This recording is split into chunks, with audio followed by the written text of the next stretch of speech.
నేనైతే వీడియోస్ తీద్దామని ఎంతో చక్కగా రెడీ అయ్యాను. ఈ వాన చూడండి ఎట్లా కురుస్తుందో. దేవుడా, ఇంకా నేను వీడియోస్ చేసినట్టే అని.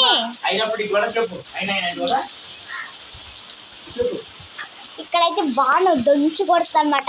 ఎండాకాలంలో వానలు వస్తాయి, వానాకాలంలో ఎండ కాస్తే ఎండాకాలంలో వానలు కాస్తాయి. దేవుడా, ఇదేంటో లెక్క. వానాకాలంలో సెలవులు ఇవ్వచ్చుగా మాకు. ఏంటో తెలియదు. ఇక్కడ కూడా జల్లు మామూలుగా లేదు. అయ్యయ్యో, ఇక్కడికి వచ్చేస్తున్నామంటే జల్లు దంచి కొడుతుంది. నేనేదో వీడియోస్ చేద్దామని నేను గొడుగు పట్టుకొని వస్తే వచ్చా. బయటకి ఏమన్నా వాన పడలేదు అని వీడియోస్ చేద్దామని వచ్చా. బయటానికి ఈ వాన చూడండి ఎట్లా వచ్చిందో. దేవుడా, అసలు యాప్టెక్ గాలి మాత్రం మామూలుగా లేదు. అమ్మ, మొక్కలు చూడండి అసలు ఎన్ని మొక్కలు ఉన్నాయో. మా ఇంట్లో సామాన్లు కన్నా మొక్కలు ఎక్కువ ఉంటాయి.